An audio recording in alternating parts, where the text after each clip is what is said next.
Baik, pada video sebelumnya kita sudah membahas tentang eh, alasan mengapa praproses harus dilakukan ya. Kita lanjutkan pada video ini bagian 2.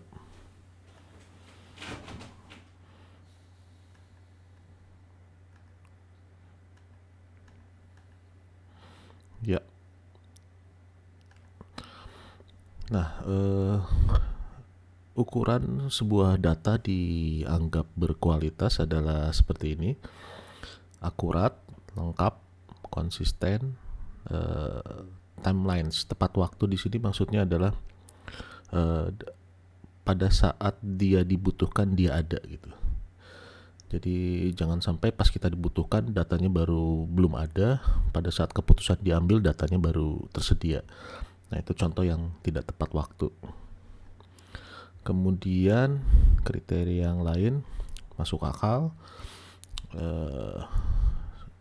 kemudian ada nilai tambahnya, bisa diterjemahkan. Jadi kalau kita menyimpan data yang tidak ada satupun yang tahu data itu apa, ya percuma saja gitu. Jadi tidak bisa digunakan. Kemudian bisa diakses.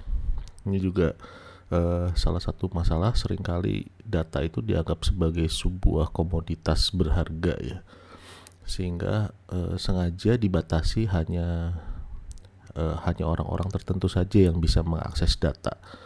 Ini sering terjadi di organisasi-organisasi ya. Nah, ini juga menjadi masalah.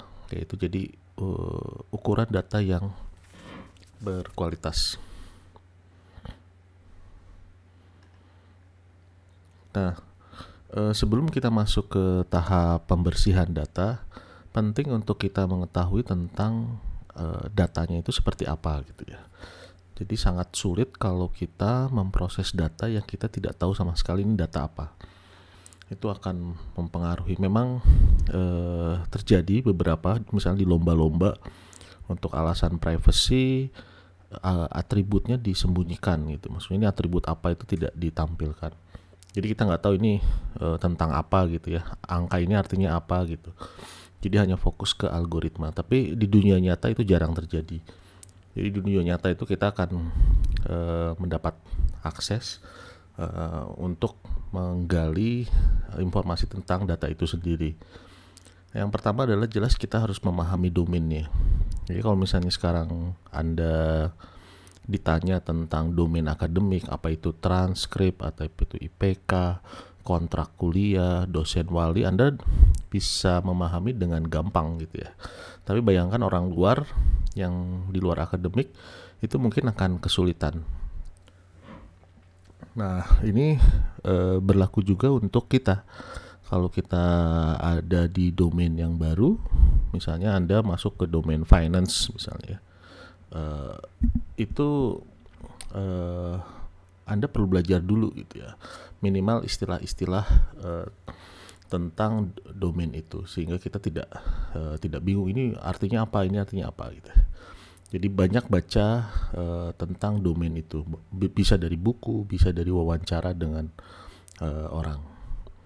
Kemudian, nah ini kita bisa menggunakan statistik deskriptif.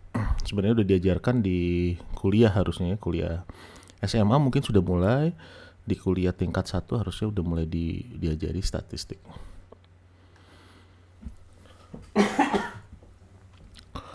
Nah, ya apa bedanya statistik deskriptif dengan statistik inferensi? Jadi kalau di dalam statistik deskriptif ya kita mendeskripsikan apa yang kita punya, data yang kita punya. Dan sedangkan kalau di statistik inferensi ada proses menaksir, ada proses uji hipotesis gitu, dari data yang ada diproses lebih lanjut gitu ya. Nah, jadi fokusnya adalah di statistik deskriptif.